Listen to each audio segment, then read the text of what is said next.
I'm ready for a new challenge. I'm open to trying something new. Bayern Munich is a huge club. It's an institution in the world of football. And this may be the right chance for me at the age of 28 now for me to move on and try other things. And of course, Liverpool have made a number of signings in those attacking areas over the course of this summer. So maybe he was thinking game time might not be quite as much as I'd like, particularly when you're fighting against the likes of Hugo Ekitike and Florian Wirtz, who in a combined package are around £200 million of outlay for Liverpool. He probably thought, actually, now is the right time for me to move on. He joined Liverpool for £37.5 million in January 2022. So this would represent, once again, a huge profit for Liverpool. They do so much good business, don't they? And just a couple of details that have come to me whilst we've been stood here, actually, listening to Jess, is that Liverpool have arrived in Tokyo and Luis Diaz is with the first-team squad. So gives you an indication that whilst the two clubs are talking, he's not being sent for a medical in Germany as of yet. So Liverpool arrived in Tokyo and that deal worth around €75 million, which is about £66 million. Now, dare I ask, we've been talking a lot about a certain Alexander Isak. He's made it seem pretty clear that he sees his future away from Newcastle. Feels like he has an eye on one club in particular, Liverpool. Could this deal, with Luis Diaz departing, mean there is space and room for Alexander Isak at Liverpool? Well, at the moment, Liverpool have Hugo Ekitike, Darwin Nunez and Luis Diaz as the three number nines. He's obviously more of a false nine, someone that can play out wide, but was used quite a lot by Arne Slot as that false nine throughout the course of the Premier League last season. So therefore, there is a little bit of a gap.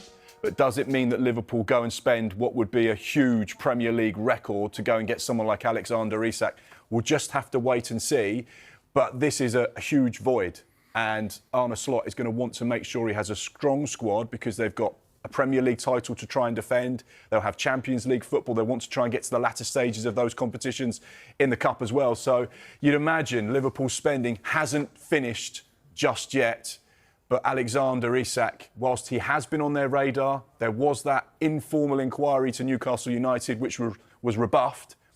Be interesting to see what they do now. But certainly the interest in a player of his quality doesn't disappear over the course of a week.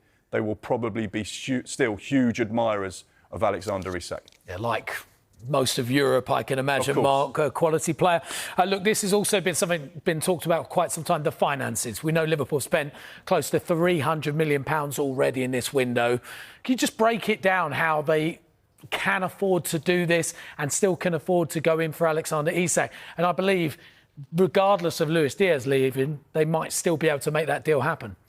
Yeah, so obviously Luis Diaz on the verge of leaving Liverpool at the moment, and for €75 million, around £66 million, that would be a huge injection of cash into the accounts at Liverpool Football Club, who are run very, very well by FSG. Now, when you actually break down their spending over the course of this summer, whilst the total potential outlay is just under £300 million, their net spend at the moment is around £200 million. If you add in the £66 million they get from Luis Diaz, that takes their net spend in this summer's window to around £150 million.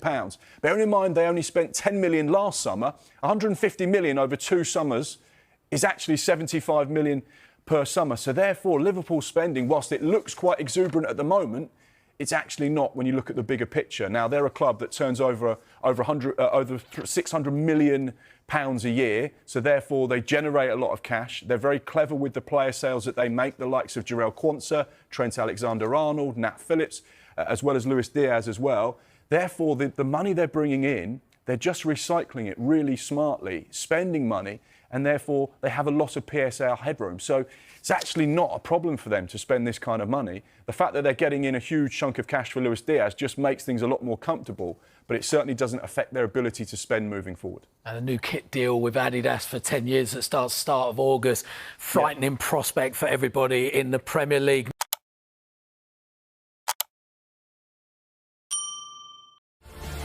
Welcome to Lunchtime Live, where we start with significant breaking news from Newcastle. Keith Danney is live at St James's Park for us this afternoon. Hello to you, Keith. We spoke in the last hour and you said this is not the end of the Alexander Isak story. You were true to your word. What have you got for us? Yeah, we've been saying for some time really now, since the weekend when Alexander Isak was left out of the squad to play Celtic, that Isak has been affected by the speculation surrounding him. In fact, Eddie Howe insinuated that afterwards and said that was the reason why he was sent home back here to Newcastle and wasn't sat on the bench or involved at all against Celtic. What I can tell you now is that Isak has informed the club that he wants to explore his options in this transfer window, of course, with interest in him. As we told you last week from Liverpool, they made that informal approach to Newcastle United when Newcastle were in deep in conversations with Eintracht Frankfurt over a move for Hugo Ekitike. What ended up happening is Newcastle said Isak wasn't for sale. Instead, Liverpool turned their attentions to Ekitike and managed to get that deal over the line in the last couple of days. But Isak has been left behind here on Tyneside while his teammates and his manager fly to Singapore. They took off around about 2 hours ago for the latest part of their pre-season preparations. Singapore first, then on to South Korea. They play 3 matches in 12 days. The official line from the club is that he's back here and he's recovering from a minor thigh injury, and the feeling was that he shouldn't be on a long haul flight. But what we can tell you is that he has asked the club that he would like to explore his options this transfer window with, of course, that interest from Liverpool. So look, again, I'll say it, Rob, it's not the last we'll hear of this. I would imagine I'll be talking about this for the next couple of weeks as we move towards the end of the transfer window. Newcastle insist Isak isn't for sale. He has 3 years left on his contract, so they're in a strong position in terms of the player's value. They value him at what would be a Premier League record of £150 million. You've touched on it a little bit there, Keith. The club's stance is that if they were ever to let him go, it would cost a huge amount to prize him away from Newcastle. It's been a difficult couple of windows, you would say, for the club, in the fact they've not been able to bring in as many as they'd like. They would be desperate to avoid losing their top scorer from last season now. Yeah, look, Newcastle wanted to use this window to build. They wanted to bring in 4 players, a goalkeeper, they wanted to bring in a central defender, a right winger, and another forward. So they've managed to bring in Anthony Elanga for 52 plus £3 million.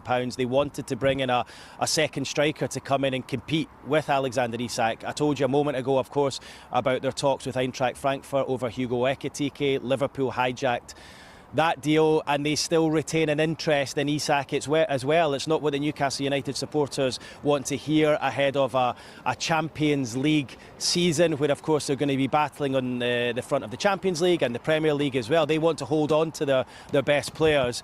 This is the last thing that they wanted to hear, that Alexander Isak's head essentially has been turned going into the new season. I spoke to Eddie Howe after the match against Celtic on Saturday, where he said, look, part of the reason he wasn't there was because he was nursing an injury. They were managing his minutes, but also part of that was just to try and clear his head and take him away from being sat in the stand and watching on with all that speculation circling over him. This is what Eddie Howe had to say at the weekend. Alex was with us all the way through Austria, but today, with all the speculation and things that are going on, I decided to send him home. The last thing Alex wants if he's not playing is to be sat in the stand, being under that scrutiny. I don't think that's fair to the player. So if he wasn't going to play today, which we mutually agreed that he needs a little bit more training time, then it's best he's not here. And all I can say is that Alex is happy at Newcastle. He loves the players that he plays with, the staff, the team.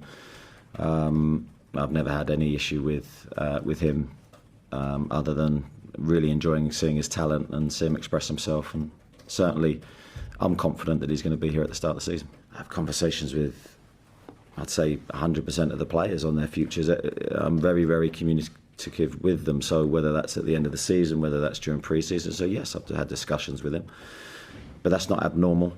I respect a player's career and how short it is. All the time I will be communicating my desires and my wishes to them and what I see and trying to help them.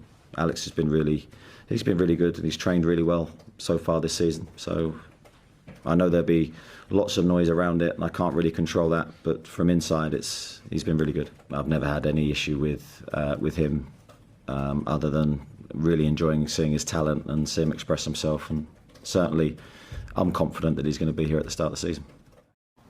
And it now becomes fascinating, Keith, as to how this progresses, because we heard Eddie Howe say just there, he's been really good, he's trained really well. That might change if Alexander Isak decides to dig his heels in a little bit. Yeah, well, clearly, Rob, he's unsettled, and I think Eddie Howe is going to have to. And look, we know he's a great man manager. He is going to have to do the best man management job of all time, really, to try and get Isak into a positive frame of mind going into the season. Because reading between the lines, the fact he's asked to explore his options, his head has been turned. Obviously, he's been left back here in Newcastle, 1, due to the injury, and 2, due to the fact that he has been affected by the interest, the speculation, everything that's going on. Alexander Isak feels that, well, look, he is. He's one of the best players in the Premier League.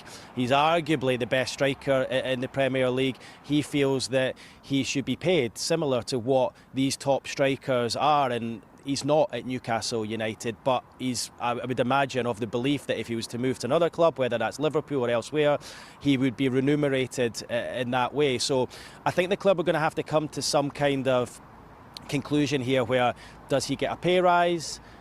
Do they allow him to speak to other clubs, or do they allow time and space, and perhaps the situation will maybe calm down over the next few weeks once Isak's had some time to reflect on the situation? But you asked me what happens now. Well, what happens now? Either someone comes in and stumps up the money that Newcastle are looking for, as I said to you a moment ago, £150 million, or Isak signs a new contract on bigger money, or he just gets his head back on the fact that he's a Newcastle United player, because he is, and attempts to begin the season in a positive frame of mind. But look, it's a really delicate situation, this one, isn't it? The last thing Eddie Howe wanted, the last thing the Newcastle fans wanted, just listening to Eddie Howe at the weekend, I was in that press conference after the Celtic match, and he sounded exhausted, to be honest. Remember, there's no sporting director at the football club at the moment. They're looking for a new chief executive. Eddie Howe and his nephew Andy Howe, who's high up in the recruitment, have been involved at the front, really, of the whole transfer plan this summer. And Newcastle have been bruised because they've tried for Liam Delap, been unable to get him. They've tried for João Pedro, been unable to get him. They've tried for Dean Howson, been unable to get him. That's just 3. There's been a number of players that they've got quite far down the line with, thought they've had a chance of getting them, only to be left disappointed. And then their crown jewel, Alexander Isak, is now saying he wants to explore his options this summer. So it could not have gone any worse for them. Far from ideal that Isak has been left home here at Newcastle, but maybe this will just give him and the club the time and space away from each other to come to some kind of mutual understanding that if a club doesn't come in and offer the money that Newcastle United are looking for, Isak has to get his head down and concentrate on starting the season. A very, very important season with Newcastle United. But look, it's a developing story, this one, Rob. As I said to you a moment ago, it's got legs. I would imagine we'll be speaking about this one for the remainder of the transfer window.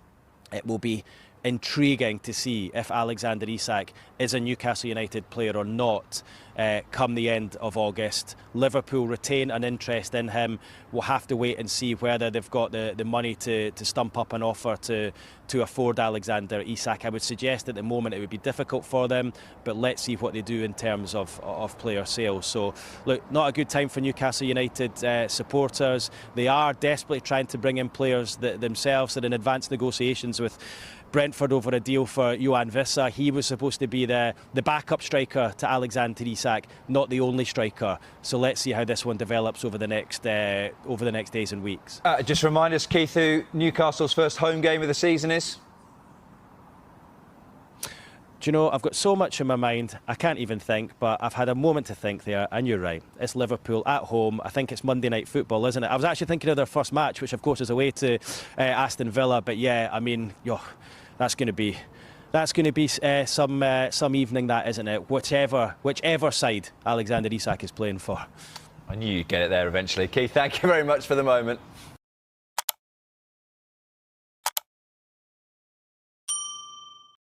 OK, a bit of breaking news that you can see at the bottom of your screen. Newcastle United have announced their squad for their tour of Asia, and Alexander Isak is not part of the travelling squad. Local reports in the northeast claiming that the striker is managing a thigh injury. Now, the Newcastle manager Eddie Howe chose to send Alexander Isak home before their pre-season friendly defeat to Celtic at the weekend, amid speculation over his future. Yeah, the Magpies are headed to Singapore, where they'll face Arsenal at the country's national stadium on Sunday, the 27th of July, before they travel to Seoul. There they'll take on Team K-League on Wednesday, the 30th of July, and then they'll play Tottenham Hotspur at the Seoul World Cup Stadium on Sunday, the 3rd of August. Yeah, so Newcastle United have gone on their tour, but without star striker Alexander Isak, and local media reporting that's due to a thigh injury, though.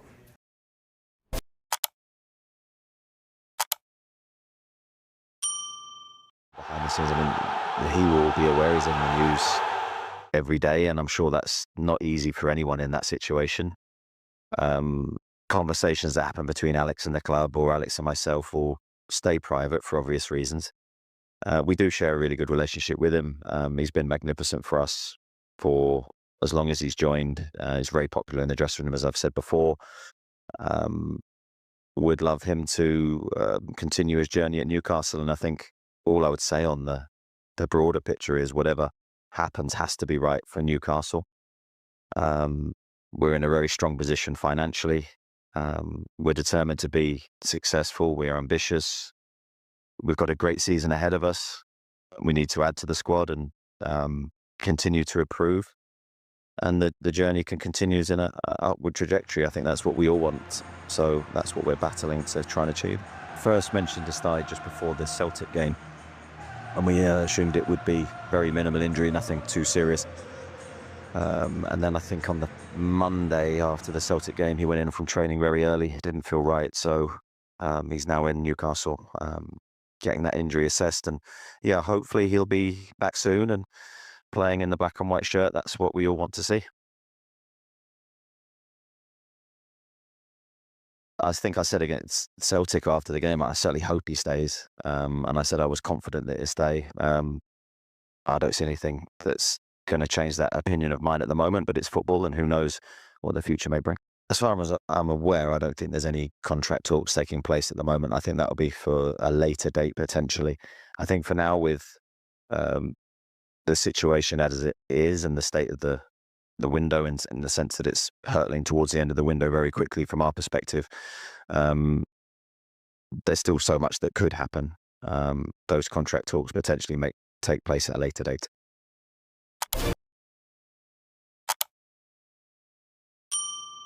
Welcome back to Sky Sports News, and we begin with huge breaking news coming out of Arsenal, and it's the news that their fans have been waiting for since the transfer window opened.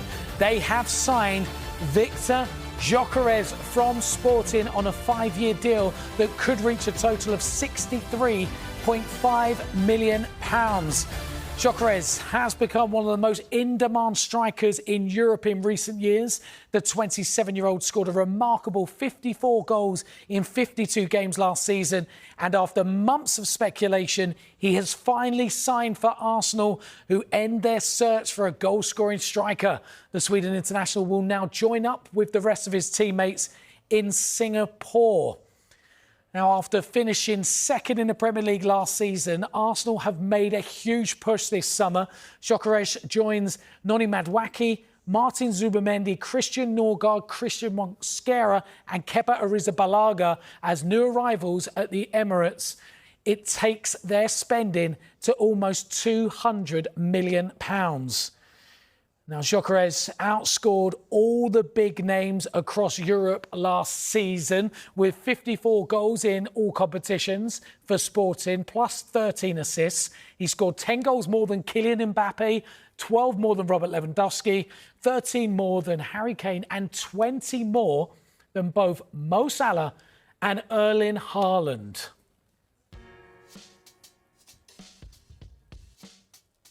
And confirmation once again Arsenal have announced the signing of Viktor Gyokeres from Sporting on a 5-year deal.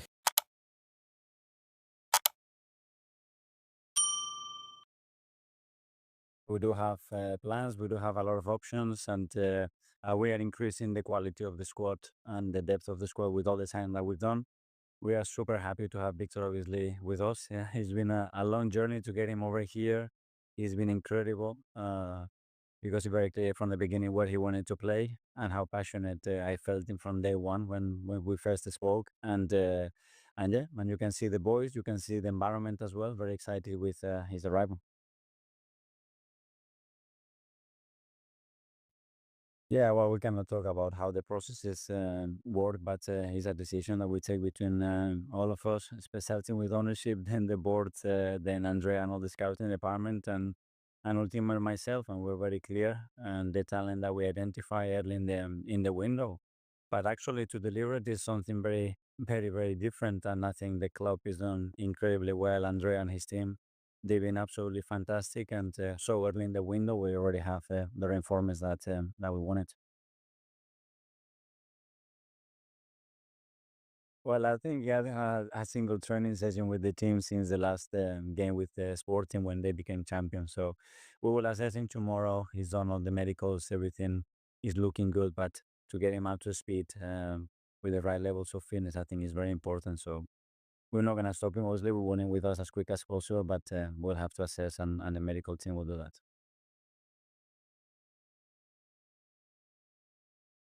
Well, I'm sure that he will step in if they allowed him to do, because as you say, he's been very consistently and scored many of those, but we have some other penalty takers, really good ones as well. So that they resolved it themselves, and if not, I will intervene in the right moment. Well, I hope so. And we had a few of them as well in this window, and that's what we want to create as well. That excitement internally, that competition, and those resources internally and externally. Yeah, we want our supporters as excited as possible. Really believe in what the team can deliver, creating again at the Emirates that special atmosphere, and all that is going to be super important for us to be successful. Yeah, it is special. Obviously, what he's done today against this team in the time that he had on the pitch, it's something certainly not common to witness for a 15 years old. So we are extremely happy to have him. I think again the environment that is around him, his family, the people at the club and around the academy as well, super helpful because they put him into this position so early in his journey, having a real chance and real presence when he plays for the first team. Yeah, because he needs to start to pick up the fitness again with him. He played down at 21 Euros, then he then really trained with Valencia. Then that signing period was extended a little bit, and the conditions here are really tough, and it's a lot of information for him, a lot of physical demands that we put in. So we're gonna have to manage him slowly. It's business as usual for the players. You don't get a chance when you come onto these tours to think of anything other than training, the next game. The level's so high that even in these games, we have to be very well prepared. We have to try and be at our best. So naturally, I think we're going to miss a player of Alex's quality, and the group are going to feel that. There's no denying that, and I can't sit here and claim that they won't. But a very professional group of players, and they're doing brilliant as far as I can see in terms of managing the situation. Well, I think every player in our squad has to be ready to play. That would be my message to every single man in the squad. We don't have the biggest squad in the Premier League, so every person has to contribute, and I'd have no hesitation in picking anybody. Yeah, I mean, of course, we're not deluded. We know that we need to bring players in. We've known that for a long time. The tail end of last season, as I said, we did all the work. We know who we wanted. It's been a challenging transfer window. Let's see what we can do towards the end of it.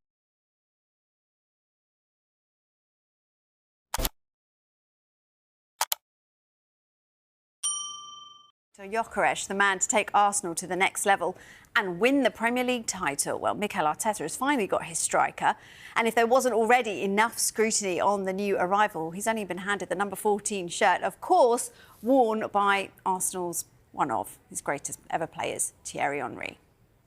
I know the club, I've watched it before, so yeah, didn't have to sell it in for me. I was already excited about it before, but yeah, to come here was a really big thing for me anyway, to be honest. Over the past couple of seasons, you've shown the attributes of a complete centre-forward, a phenomenal record. I think you scored 97 goals in 102 games. You must be excited to come in here and score lots of goals for us. Of course, I always want to score. So yeah, to be a part of this club and yeah, to score with this kit and with this badge in front of all the supporters, yeah, I can't wait, and yeah, it will be an amazing feeling. So will Gyokeres be the difference for Arsenal? Only once has a player scored at least 20 Premier League goals under Mikel Arteta. That was Pierre-Emerick Aubameyang during Arteta's first season when he scored 22. And half of those actually came before Arteta was appointed. Last season, no Arsenal player reached double figures for Premier League goals.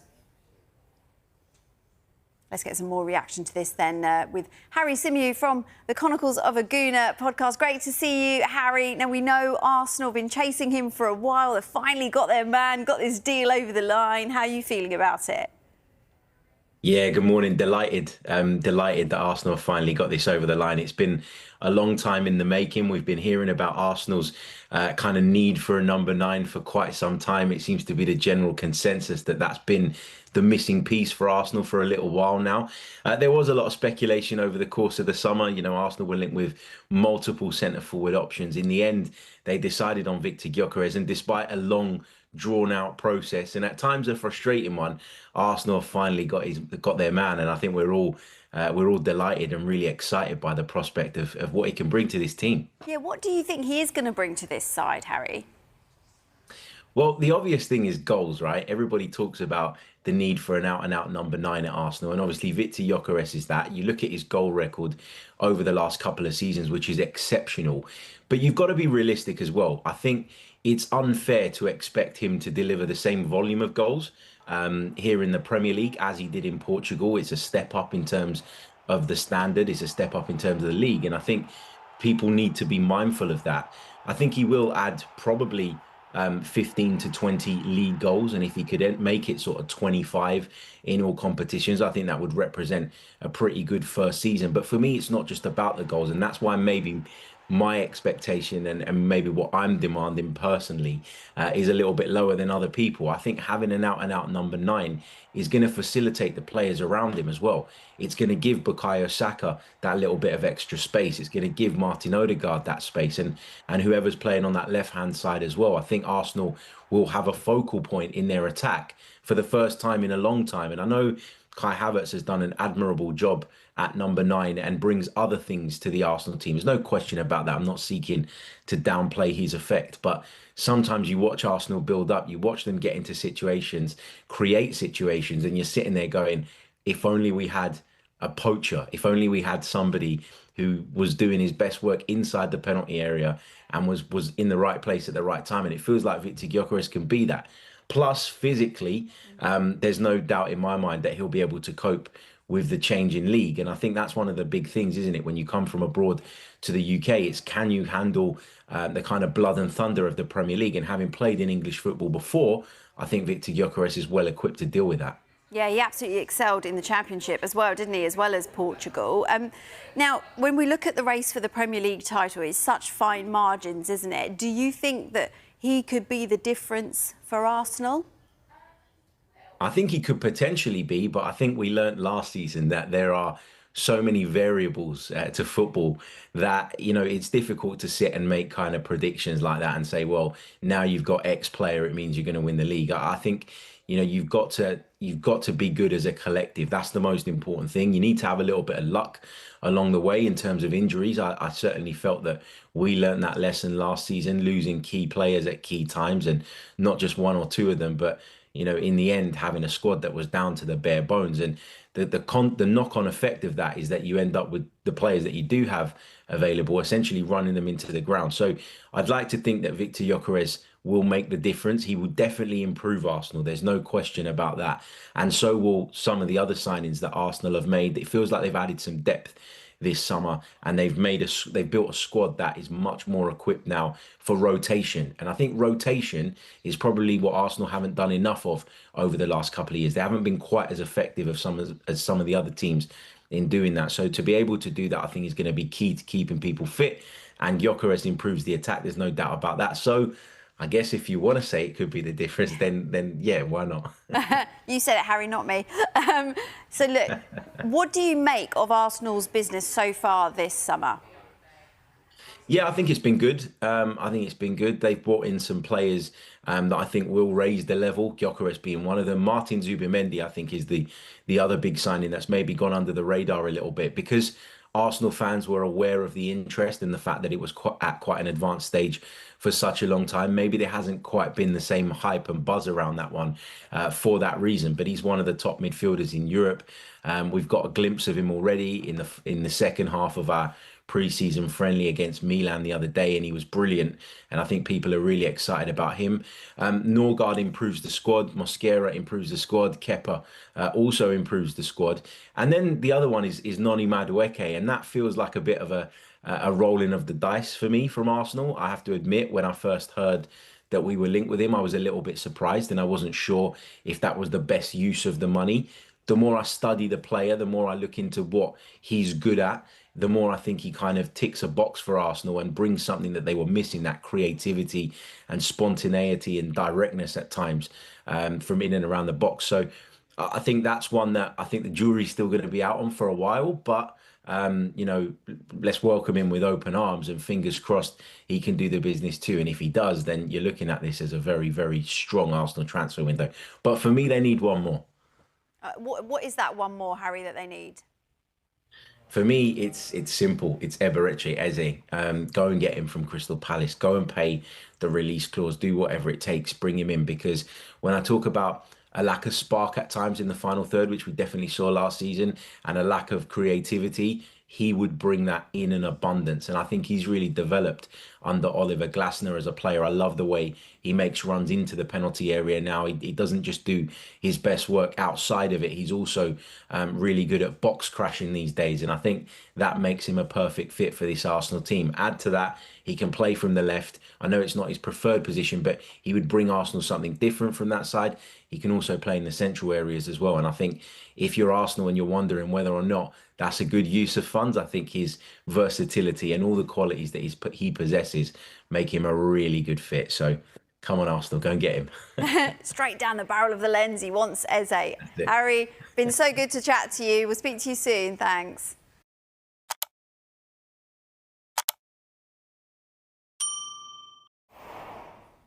Arsenal fans, finally, Viktor Gyokeres has been given clearance to complete his move to Arsenal. 63.8 million, which I'll break down in a moment. That's the total agreement. It's been reached with his club Sporting.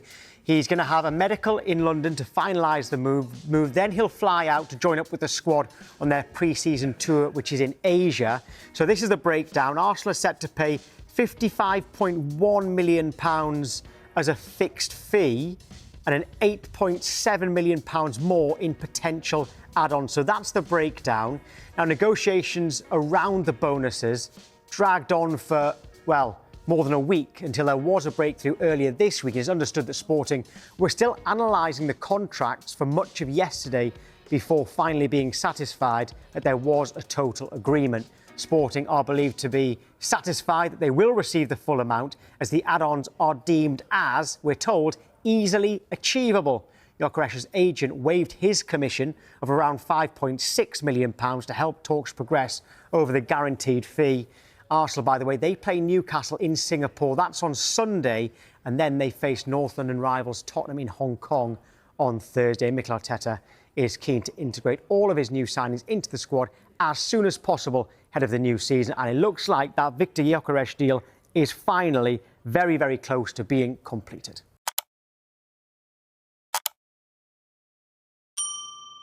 Big breaking news all round, it feels like this evening, but now it's time to go around the club, starting with this man. Thank you, James.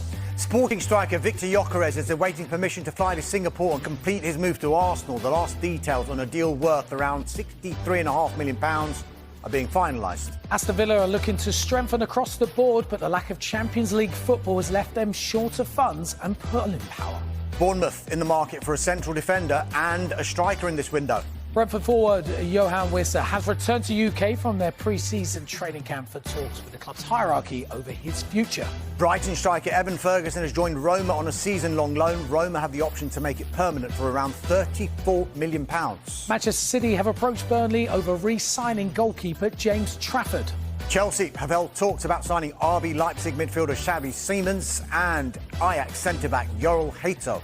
Crystal Palace defender Rob Holding is set to depart the club, with Sheffield United and MLS side Colorado Rapids leading the race for his signature. A right-back has been a position Everton have been looking to strengthen throughout this transfer window. Fulham are interested in signing Kiernan Dewsbury-Hall and are continuing to work on a deal to sign Arsenal forward Reece Nelson. Leeds United are in talks over the signing of Feyenoord winger Igor Paixão. Hugo Ekitike has completed his move to Liverpool in a deal worth £79 million. Manchester City want Ederson to stay at the club amid interest from Galatasaray. Barcelona have confirmed the signing of Marcus Rashford on a season-long loan from Manchester United. Newcastle United are expected to make a fresh offer for Brentford striker Johan Wissa after their opening £25 million bid was rejected. Nottingham Forest are considering an approach to Bologna for winger Dan Ndoye, but face competition from Napoli. Granit Xhaka wants to join Sunderland, but his head coach Erik ten Hag says Bayer Leverkusen can't afford to let him go. Spurs continue to remain in a stalemate with Nottingham Forest over the signing of Morgan Gibbs White. West Ham United in talks with Callum Wilson's representatives over a deal to sign him. Wilson, of course, is a free agent. And Wolves are close to completing the signing of Fluminense winger John Arias in a £15 million deal.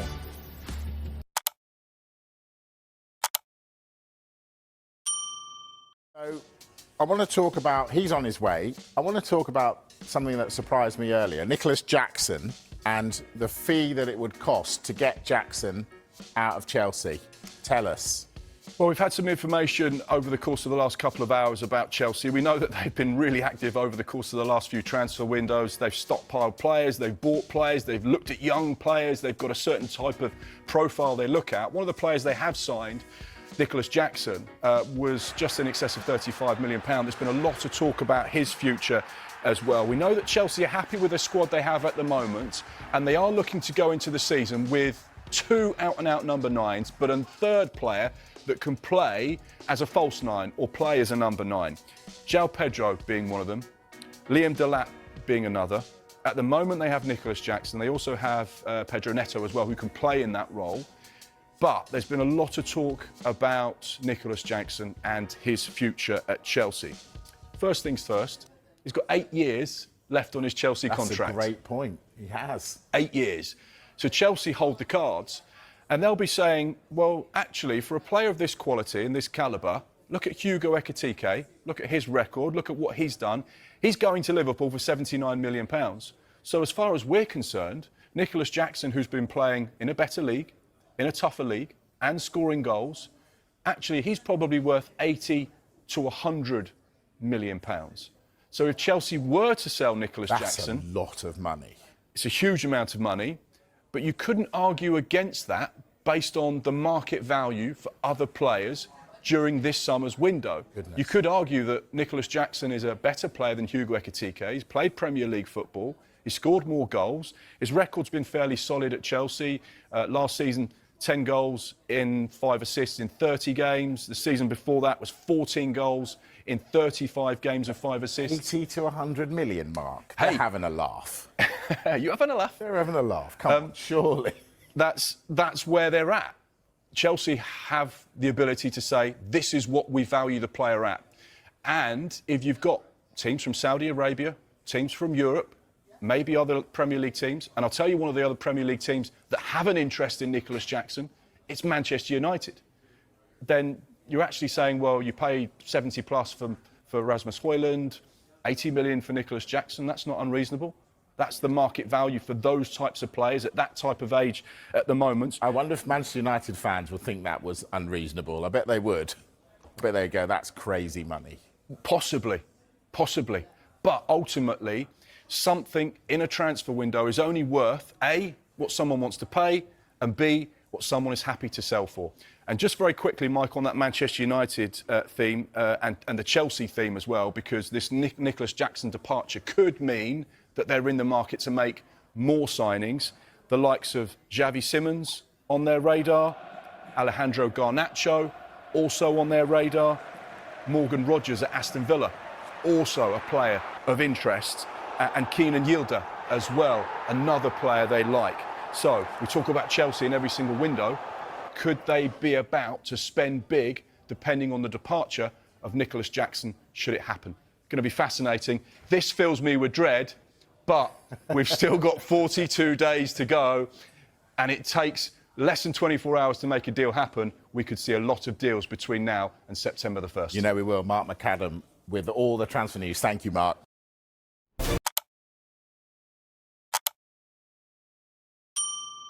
Bring you a first look at the sports stories in the morning's newspapers. Joining us are the Mirror's chief football writer John Cross and the Daily Mail's football editor Ian Ladyman. Welcome to you both. Let's quickly run you through the back pages.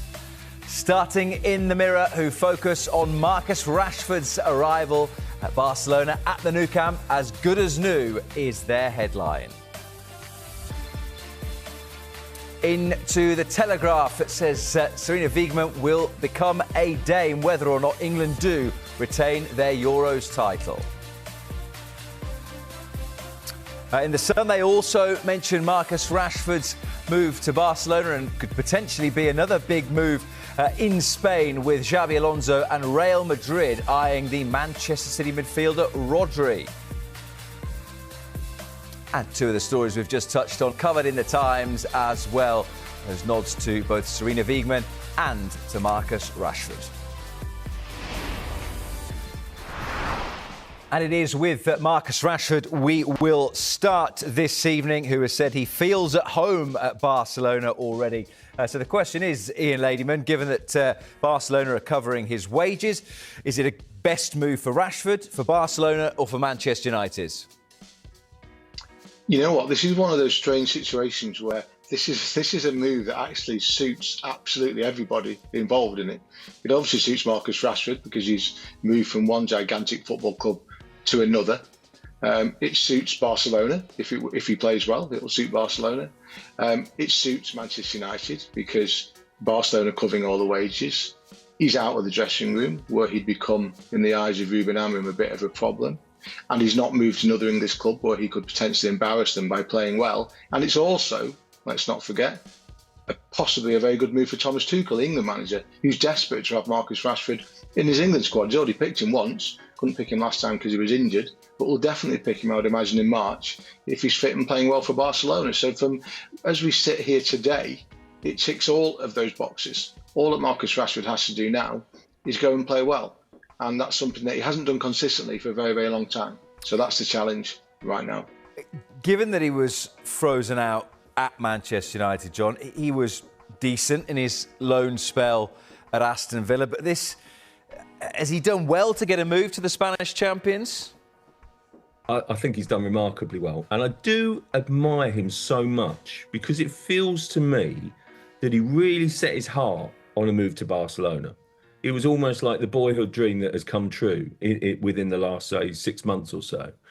And certain circumstances have worked out. You know, would Barcelona have been able to do that had they signed Nico Williams? Yeah, arguably not. And particularly, they always seem to be under financial pressure. So he's worked his way, you would argue, in certain ways. But I really, really admire his determination, the way that I think he spoke and spoke sort of kind of with an authority. He speaks so well generally. You know, he's a 27-year-old lad and basically I just feel it took some courage, I think, to leave his boyhood club, his boyhood heroes, Manchester United. I do think he had 6 good months at Aston Villa. Obviously ended in some frustration because of injury. But I really admire his spirit and his determination to drive this move. Am I surprised that a club of the stature and size and glory, if you like, of Barcelona have gone for a player who's, frankly, ostracised at Man United, hasn't gone well for him in the last couple of years? I am, but I just feel that Rashford has got a burning desire there and so much ability and potential to prove a few people wrong. And I think that has to be top of his agenda there. And if that drives him on to be a success in Barcelona, while wearing, by the way, an iconic 14 shirt synonymous with Johan Cruyff, and basically I just think, wow, what a statement of intent from Marcus Rashford and his career. And, I really, really hope it goes well for him, because this is the guy that we all took to our hearts a few years back for being a national treasure in lockdown. And I just really hope it goes well for him. He's had major setbacks, some of his own making, it has to be said, many times of his own making. But it feels like a fresh start at 27, going to Barcelona, playing at the Nou Camp. Oh, what an opportunity. Wow. He must, John, have had pretty strong reassurances that registering him will not be a problem, because we've seen in recent seasons that Barca have had to pretty much flog the family silver, hospitality rights, all sorts of different things to try and keep registering players, because, as was touched on, they're right up against it financially. Oh, massively. I mean, we're talking about Gundogan being shown the door not so long back.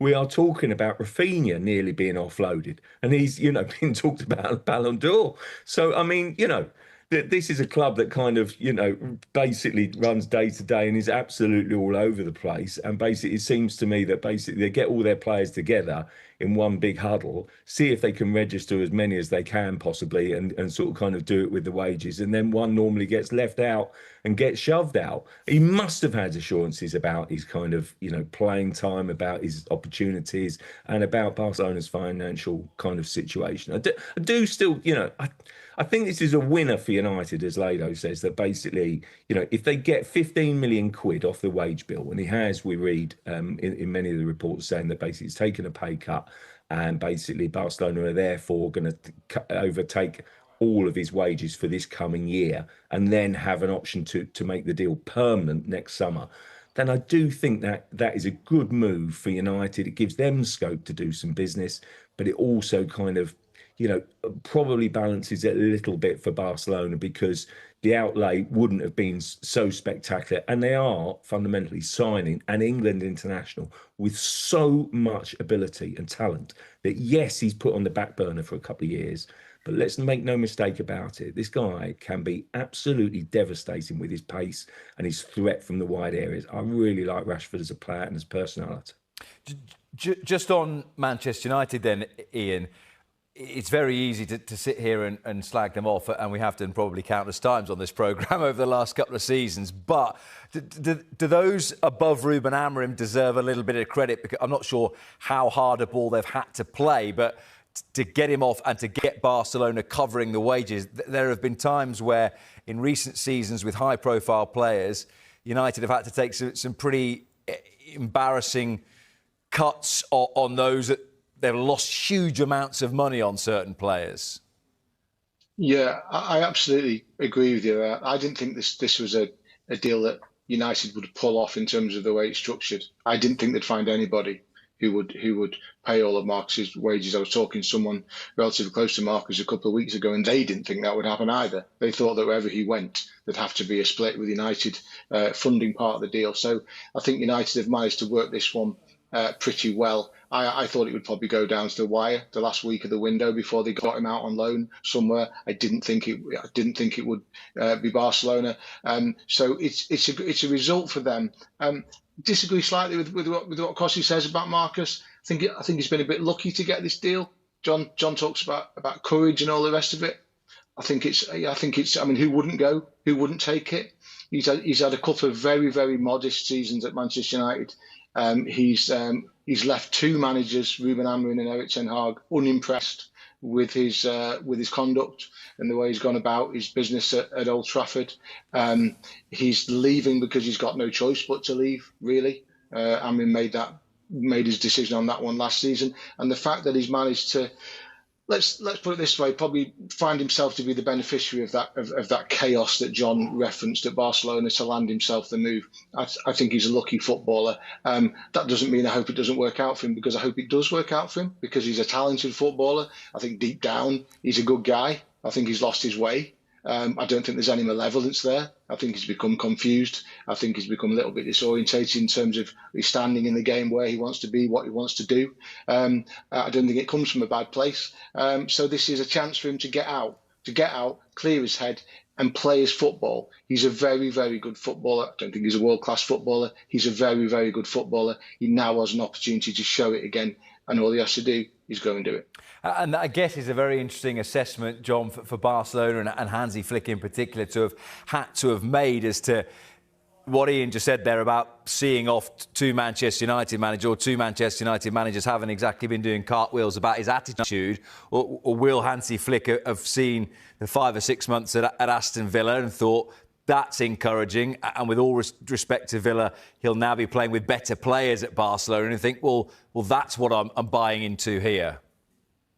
Yeah, look, who amongst us would have really thought that he would have gone to Aston Villa and made quite the statement that he did, bearing in mind that this was a guy completely frozen out of the picture, told he's not in the manager's plans. Yes, I do totally understand. I do appreciate that, you know, he's obviously clearly fallen out with the last two managers and basically been shown the door. So probably lucky, I'd agree with, rather than courage. But I do also think within that period of time, he reminded us what he's about, which is basically incredible pace, a fantastic sort of ability to run at players, cut in, you know, particularly I have visions of him sort of kind of absolutely racing down the left-hand side, cutting into the right, and basically really be a devastating player. And let's not forget that it's not too long ago that we were sort of kind of lauding him as one of the best players of his type and ability and speed and pace and attributes in Europe. And you know, if he can get back there, then I do feel as if, you know, Barcelona would feel a good fit for him. He's got to talk it up. And I do think he talked it up quite nicely today.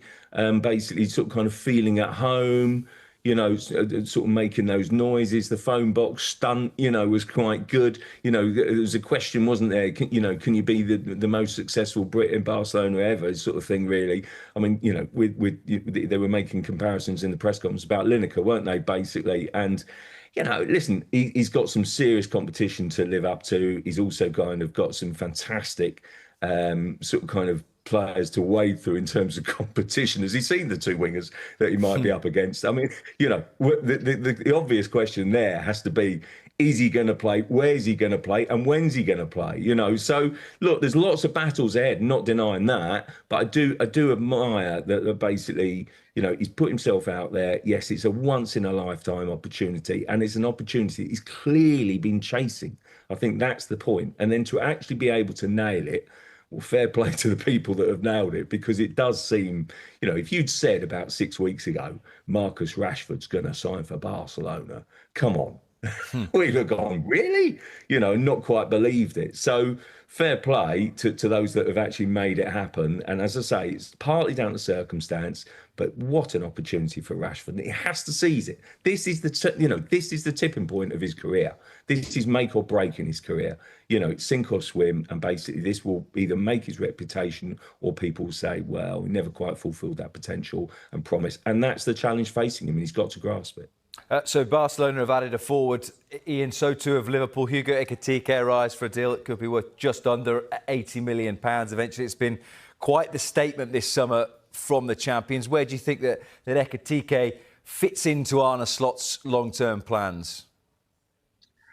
Well, I think he fits into long-term plans by coming and scoring some goals. I mean, this has been an intriguing season at Anfield, but this is the one. Really, you know, we know about Frimpong, about Gyokeres, and about Wirtz. We know quite a bit about them. We know their background, their pedigree. This is the one. This is the gamble. I think most Liverpool fans out there were praying that the next arrival would be Alexander Isak from Newcastle. That hasn't happened. There's still some whispers around that one that it may not be entirely dead. Let's see what happens with that one. But I think that's what Liverpool fans would have wanted. And this one is it's a little bit more in the balance, isn't it? Because he's not played in the Premier League, he's not played international football, and as we know, we've seen a lot of other forwards come into the Premier League with pedigree from other divisions and found it very, very difficult. It didn't work for Darwin Nunez, as we know, sadly. Let's see if this one works for them. It's a really a bit of a tipping point for Liverpool in the summer. Certain things have happened. We know about the desperate tragedy involving Diogo Jota, of course. None of us can ever really get our heads around what happened there. Liverpool have to take that on board and try and move on somehow. Luis Diaz may go to Bayern Munich. So then Nunez we expect to go.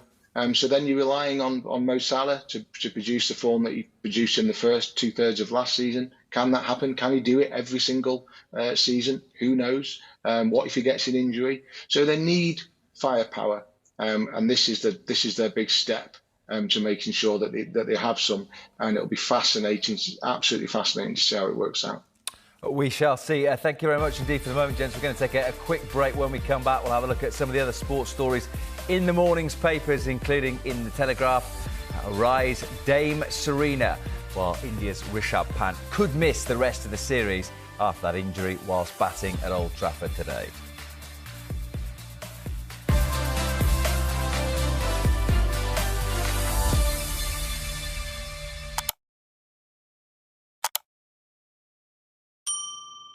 Marcus Rashford will be unveiled as a Barcelona player tomorrow in a season-long loan move. The last Englishman to play for Barcelona was Gary Lineker. He believes Rashford has a real chance to impress at the Nou Camp. I think he'll do great. He seems to be in the right frame of mind, and this is I think it's such a great challenge for him. Yes, they've got brilliant players, and it'd be tough to play regularly, but. There's so many games that they play now, and they've got a front three, obviously Rafinha and Lewandowski and Yamal, but you can't play three players every game in and out. And and Lewandowski's he's past his best really now. I mean, it's remarkable what he's still achieving at his age. So I think it's a good signing for Barcelona as well. And if Marcus at his best, it's unbelievable. Can he rediscover that best form? We saw glimpses of it again at Villa, didn't we? Well, let's look at what's happened to the players that have left Manchester United recently. The players that you thought, they're really struggling. They've done unbelievably well everywhere else. So there's something at Manchester United at the moment that's a little bit rotten. And the players that have got away from that have generally succeeded. So I suspect Marcus, like we saw even at Villa, he was terrific. And I think he can do the same sort of thing for Barcelona. Very much hope so. Now, you can catch the rest of Lineker's interview in the final episode of Season 4's The Football Museum. Fantastic this. If you haven't caught up with it, it's really, really good. That'll be here, Sky Sports News, next Tuesday. So, Marcus Rashford is in Barcelona, and so is our reporter Gary Cottrell, waiting to speak to us. Good to see you, Gary. Right, how long before Rashford is officially a Barcelona player? Within the next 24 hours, I think you'll find that it will be announced. We'll see those images of him with the president, with the sporting director, with the coaching staff, with his new shirt. What number will be on that shirt? Well, that's, of course, the centre of speculation. It certainly will be around about this time tomorrow, after lunch, before dinner, about tea time, and then he'll get to meet the media. About 30 sets of media are already ready, waiting to go and see him, to hear him speak about what is, he's made it clear, the dream for him. It's the club that he wanted to come to. He was turning down all other offers, wasn't he? And he's been here since Sunday. He was at the training ground yesterday, meeting his new teammates, looking at the facilities. He was at the training ground again today. And we know he was because we've been getting a little bit of a clue. The local football newspapers here have picked up on a TikTok post where somebody who shouldn't have has got some vision of Marcus Rashford posing there with an iconic piece of England, a telephone box. So clearly that is photographs that the club are taking down at the training ground, and they will be part of the unveiling tomorrow. They've gone with the telephone box. Can't see what shirt number he's got on there, but the speculation is that it could be 19. Now, he wore 19 in his early days at Manchester United. He can't wear the number 10 that he wore at Manchester United. That's taken. He wore number 9 at Aston Villa last season. He can't wear that because that's taken. Otherwise, it could be the number 14. I'm told it is going to be an iconic number of some kind. Number 14, of course, associated with Johan Cruyff. He never wore 14 in Barcelona, but it's a number that you very much associate with a man who you very much associate with Barcelona. So, yeah, he's here. He's getting ready with the phone box for those unveiling pictures and to talk to the media around about this time tomorrow. Gary, whenever you say the words Barcelona and transfer in the same sentence, there's always a complication. Is there going to be this time? There always is, and it's always the same complication. It certainly has been for the last few seasons here at Barcelona. The very, very strict La Liga financial rules. They've got a 1-to-1 rule here, so you can't spend more than you bring in. If you're bringing in X amount of money, you can only spend X amount of money on wages and transfers, and they overspent last season yet again. Barcelona, we've seen it before, haven't we? So at the moment they can't register Marcus Rashford. There's a few other players in the camp in the same situation. So at the moment, although they will see him signing, we expect, as I say, tomorrow evening, and although he will travel off on Thursday to the Far East for the pre-season tour, he can't be registered. So as things stand, he can't play in La Liga, in the domestic cups, in the Champions League. But we've seen it before. They will find a way around it, either by selling players, by sending wages out on loan, by selling some of the executive boxes in the new stadium, which is still being built. They do find ways, Barcelona, to solve this issue. But yet again, Barcelona spending money, big wages, don't forget, that they haven't really got at the moment to spend.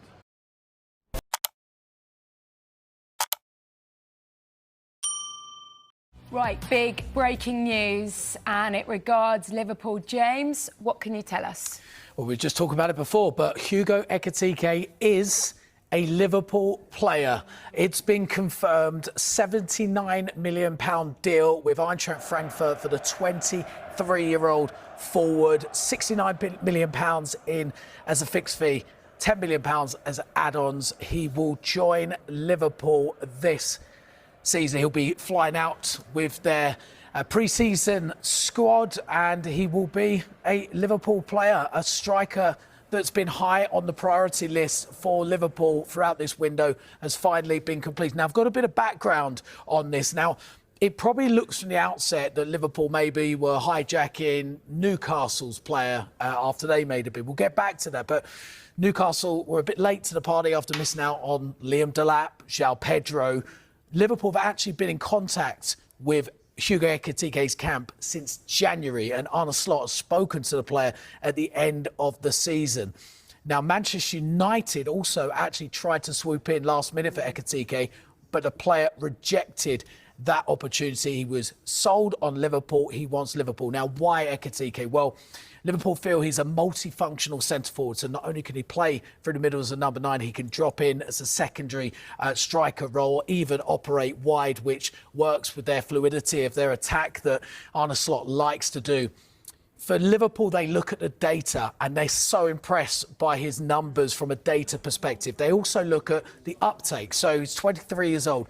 Is he a player that can improve moving forward? Well, they believe he is. And they believe, alongside the likes of Alexander Isak, that Hugo Ekitike has the potential to be one of the best players in the world. And if you look on data side, which Liverpool tend to do with a lot of their signs, with all their signings, they believe historical data tracking is quite limited at the moment. But Haaland and Mbappe are the only strikers under the age of 23 who have shown better potential at a comparable age. So this is how highly Liverpool rate Hugo Ekitike.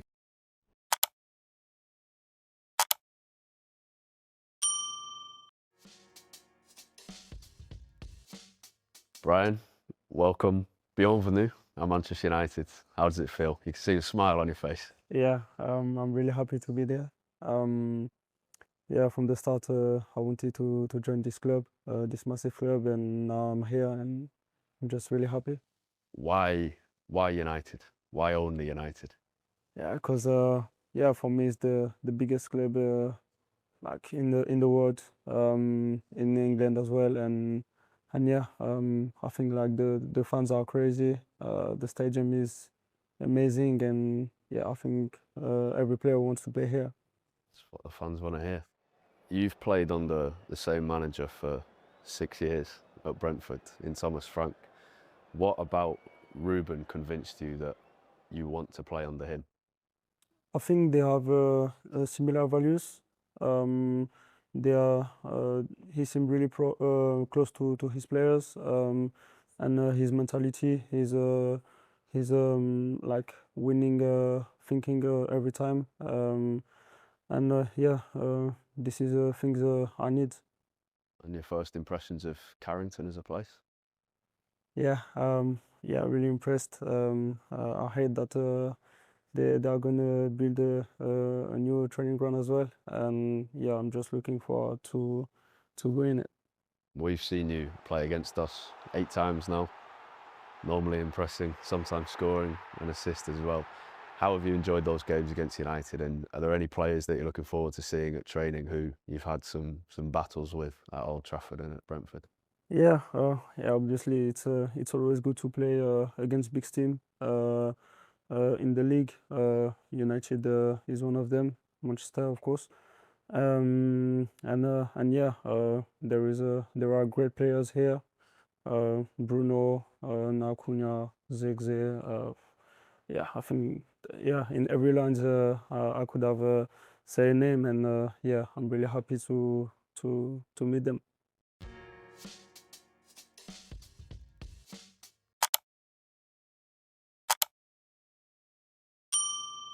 We have to start with Manchester United and Ruben Amorim, who's been speaking to the media in the last hour from the club's pre-season tour in the United States. Well, United head coach has made Alejandro Garnacho, Jadon Sancho and Antony available for transfer. Tonight, though, has claimed he'll reintegrate them into his squad if clubs do not match their valuation. Well, here is exactly what Amorim has said this evening. He said, some players have to find a new place to have space in the team. Other players show they want a new challenge. We're just allowing these players to think and decide.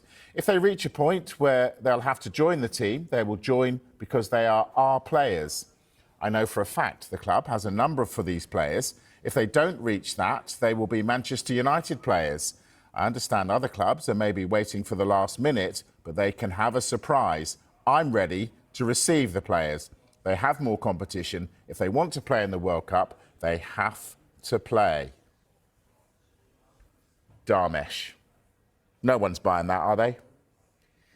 Well, I mean, look, if you take it on face value, first of all, Manchester United have still got these 3 players in their squad. They don't want those 3 players in their squad. We should add Tyrell Malacia to that one as well, because there were 5 originally, of course. Marcus Rashford has gone to Barcelona. Yeah, we take it on face value, and we believe everything Ruben Amorim is saying. If they remain at Manchester United, yes, they'll be reintegrated. They'll fight for their place in the team, which is perfect for me. The other way to look at it is they're just trying to protect their negotiating position. But you wonder whether that ship has sailed now because of what's happened in the past month or so, because it's been made clear that Manchester United don't want these players. And if you're a club who want to buy these players, as much as Manchester United will say, well, if you don't meet our asking price, they're not going anywhere, clubs will say, well, we do know you want to sell them, so let's just wait until that price comes down. But it's clear why Manchester United will want to do this, because they want to maintain a good bargaining position that they found themselves in with this. But if you go back to, I think it would have been when Erik ten Hag was in charge, and he had effectively exonerated Jadon Sancho from the squad completely. He was not part of the squad, and he didn't get that move at the end of that transfer window. Come the summer, there were those pictures on Manchester United's website of Jadon Sancho and Erik ten Hag together on the training ground. People say, oh, is this a reunion? Have they kissed and made up? Is there a future for Jadon Sancho? People were like, no, there isn't. that was just literally just to say, Jadon Sancho's still part of this squad, and if anyone wants to buy him, well, look, we're happy to keep him, but you're going to have to pay good money.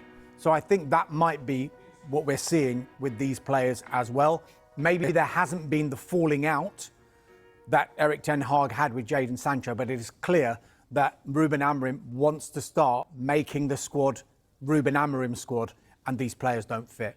And I think alongside that and alongside his comments saying he'll welcome back the players, they are Manchester United players after all, and he wants them to integrate into the side. Well, if that actually comes to fruition at the end of the transfer window and no clubs reach their asking price for those players and they are integrated back, how tough is that going to be to integrate those players back? Because bear in mind, they're not part of pre-season for Manchester United. They're not on the tour.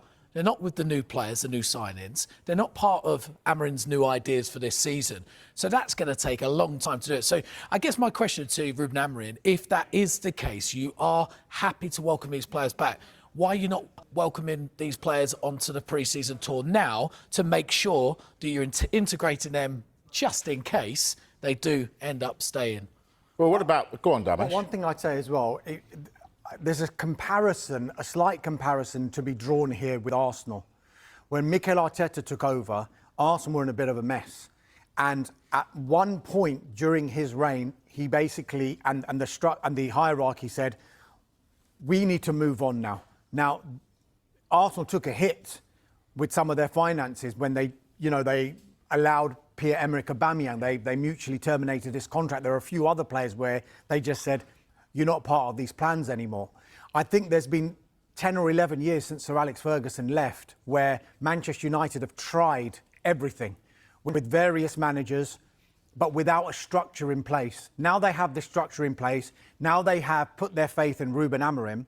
Maybe part of them is thinking, yes, we need the public face to be, well, we'll reintegrate them. But privately, they're probably thinking, at some point, we have to move on and start the new Manchester United under Ruben Amorim. And if these players don't fit, will they take a hit? They probably will.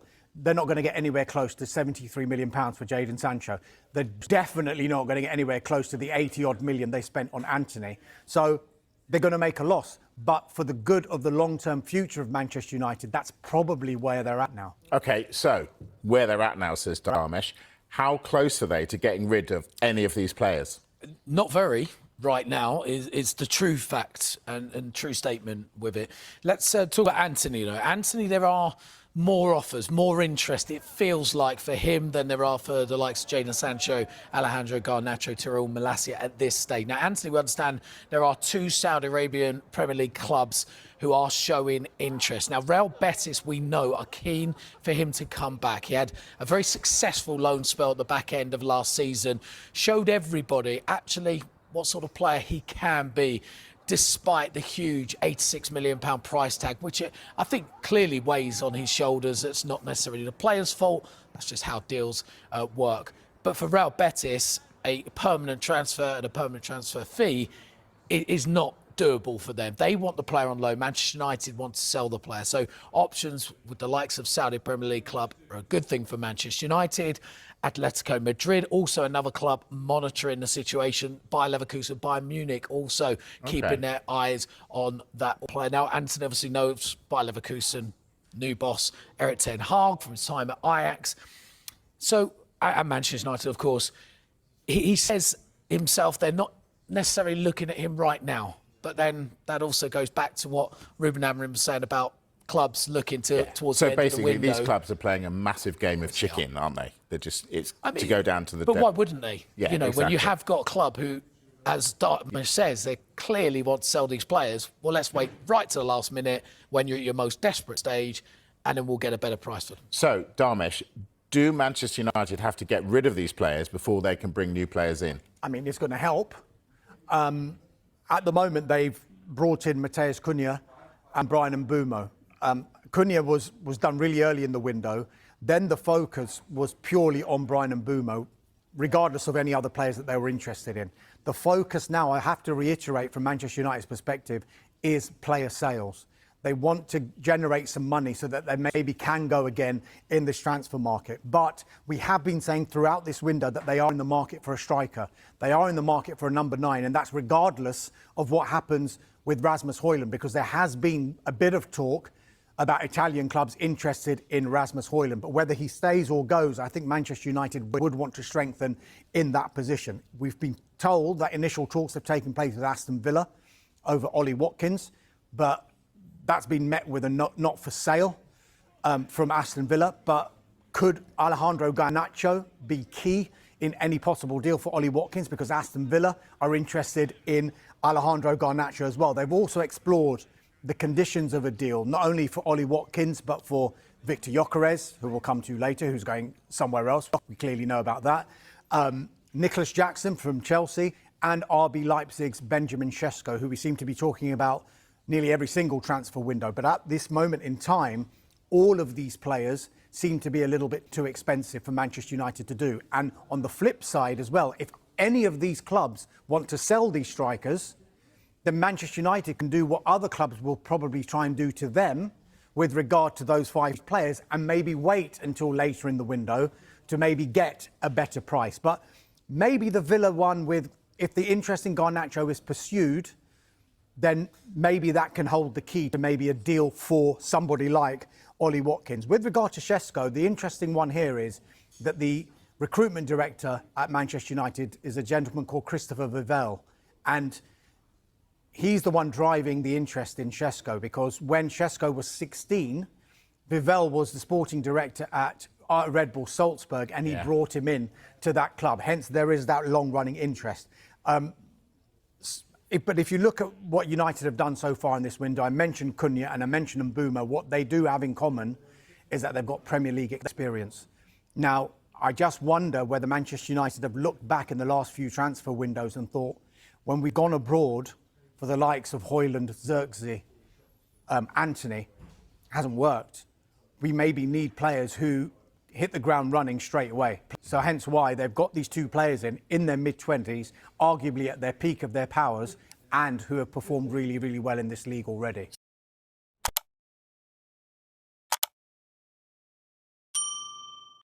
West Ham United start off just like Everton earlier with defeat in the summer series. Jarrod Bowen getting them a consolation goal in the end is what it was. But the 3 points have gone to United, and earlier the 3 points went to Bournemouth as well. Just a reminder, if you are just joining us for this game, whoever gets the most amount of points over the course of this week here at the MetLife in Chicago on Wednesday, and then down in Atlanta next Sunday, whoever gets the most amount of points wins that Premier League Summer Series trophy. Graham Lasso, Robbie Earle, Rebecca Lowe here with you with the post-game show. Your overall assessment of Manchester United in that one? Well, obviously, when you swap out a whole team at half-time, it is literally the game of 2 halves, isn't it? First half, as I said, I thought there was some really good interplay between players. You can see the relationship between Bruno Fernandes and Matheus Cunha is really good. They enjoy playing together. They're on the same page. I think there's vulnerability in midfield. They give up possession a bit too quickly. That's something to work on for sure, and Amorim said that. But overall, I thought they looked good, and obviously with Fernandes, that second goal was just summed him up beautifully. He had so much time when there's not a lot of time, and the accuracy of the pass into the net just shows his quality.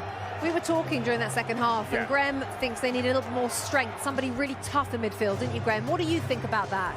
Well, it's interesting. So with Ugarte, a player he knows, Casemiro, an experienced player, and probably mainly Rebecca. Keane is a young powerhouse, a generational talent, and I wouldn't say we've seen him flatten off, but it's a big season for him. He could make a position his own as one of them holding midfield player, and then find a partner that can move this Manchester United team forward. But I actually thought there was some encouraging signs tonight. I thought it was pretty joined up. I thought it was quite cohesive.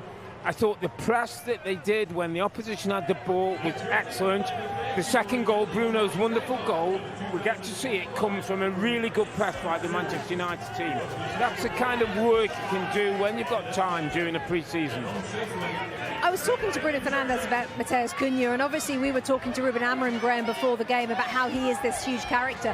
How important is that? Because you get the sense over the last 10 years, since the Sir Alex Ferguson days finished, that players have come to Manchester United and haven't been able sort of to hold the club on their shoulders and show all this character. Maybe that's the kind of person they need. Well, and Manchester United have become a team where players come to and become worse. So you need real personality, character, and a sort of a confidence. It's not an arrogance. I think arrogance is seen as a very negative thing, but you've got to have a personality that gets bigger when you're under pressure, and an ownership.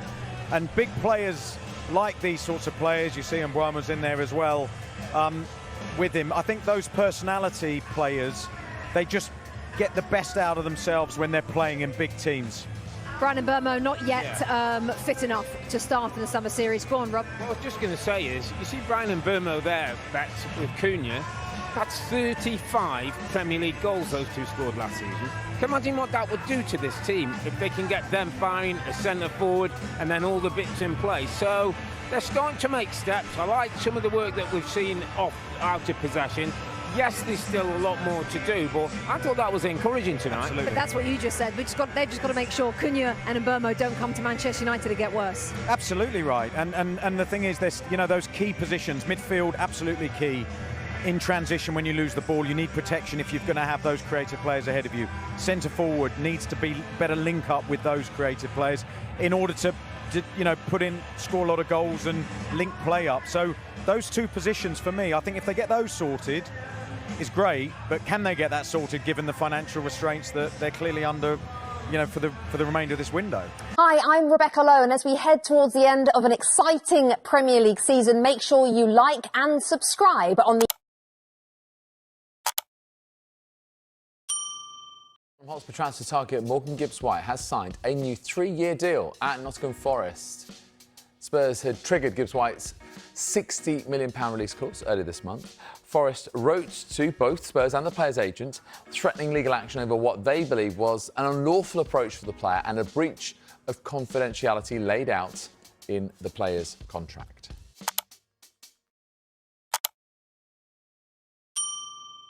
Bringing you a first look at the sports stories in the morning's newspapers. And joining us are Charlie White, football journalist at The Sun, and the Athletics football correspondent David Ornstein. Hi guys, great to have you with us. We'll talk to you in just a moment. First of all, let's run through those back pages.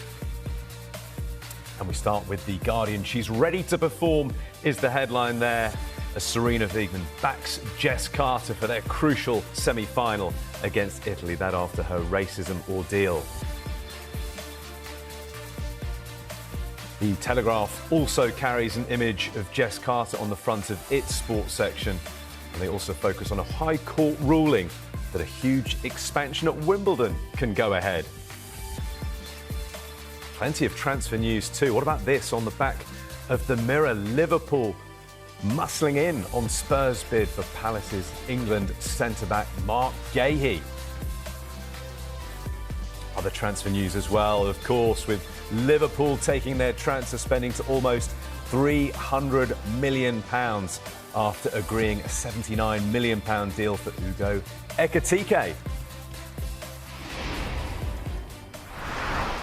Plenty of transfer stories to get to, but first of all, let's focus on the Lionesses with our guest. Of course, they've got that big chance to get to the final of the Euros. Plenty of focus, gentlemen, on Jess Carter, understandably, in the build-up to this semi-final against Italy. Charlie, just want to come to you first of all. This is a story covered in The Guardian, other papers as well. The headline there, Wiegmann backs Carter for Italy semi-final after racism ordeal. Charlie, it's important to say, first of all, isn't it, that the resilience Jess Carter has shown to come back from this ordeal, being racially abused online, and be desperate to help her country and want to play in this big semi-final. She deserves credit for that.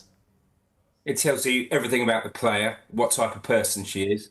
Obviously incredibly brave to deal with more rubbish. I mean, it's obviously a sad story, isn't it? That even now, 4 years ago at the Euros, when you consider at Wembley, the men's team, the shocking abuse that some of the England players received, racist abuse, and it's still continuing, isn't it? And she's been, as I said, really brave, fronted it up, And let's hope she can sort of, stick two fingers up at these sort of idiots on social media and put in a brilliant performance to get into the final. David, this is also a story the Telegraph concentrate on, and their main picture has a smiling Jess Carter on the front of it. Headline, Lionesses ready to defy racist trolls. It's important to say, though, players building up to any game and people in any sport should not have to face what Jess Carter is going through. Yeah, it's not only online, Mark. I was reading a story in the Telegraph before coming on air about the England rugby players in Argentina receiving racist abuse while warming up in the in-goal area before their test match over there. But this is a really sobering story, yet again involving Jess Carter, just the latest in an absolute catalogue of abhorrent abuse. On the one hand, you don't want attention drawn to these idiots. On the other, it's the choice of those who have suffered from the prejudice, in this case, Jess Carter, to do whatever they like. And she released a really dignified statement about stepping back from social media. She was supported by the Football Association and her teammates. They're not going to be taking the knee tomorrow night, which is a really interesting development, and they're united on that. They're being backed by the Italian team, who they'll be going up against as well. They say they'll be standing upright, and let's see if anything else comes of it in terms of gestures. I think talks are ongoing as we speak, and we've spoken so many times on this programme and written and discussed it in such depth over a number of years now, but it doesn't seem to be getting any better. And that's the point Sarina Wiegman was making in terms of them not taking the knee. Georgia Stanway as well, that it's not having any impact in their view. The campaign body FAIR sort of question that, because they want as many people and as many gestures to highlight this problem as possible, and for people to unite. And, Jess Carter didn't have the best game, and maybe hasn't had the best tournament. She's not alone in that. There have been other players as well. But for her to be ready and available for selection, which may well happen if Sarina Wiegman tries to go with her. By the way, she's played in 3 different positions across the back line in the tournament so far. And all credit to her, all power to her. And I think we in the media and public need to get behind her too, and play whatever small part we can in trying to eradicate this absolute disgraceful behaviour. You mentioned this very interesting debate there, David, around taking the knee, which the Lionesses have said they won't now do in this semi-final ahead of the game, because they think, well, look, it's not having an impact here. We're taking the knee before games. Nothing is changing. As David touched on, FAIR, the anti-discrimination body, has questioned that, saying, look, powerful actions are needed now. Charlie, it's a really delicate debate, this one, isn't it? It is, and you have to respect the England players and all of those involved, and the decision they make is the right one, because it's their decision, it's their choice. So I absolutely agree with the decision to stand and not take the knee. And just going back to a point that David made, I totally agree. These are high profile issues, but it's in all sports, and it's right down the football pyramid. I mean, it was 9-10 days ago, Salford had a friendly at York, and the Salford players came off the pitch with 7 minutes to go because of a fan making racist gestures and noises towards one of the players. So the game didn't finish, and maybe that game hasn't received sort of widespread focus.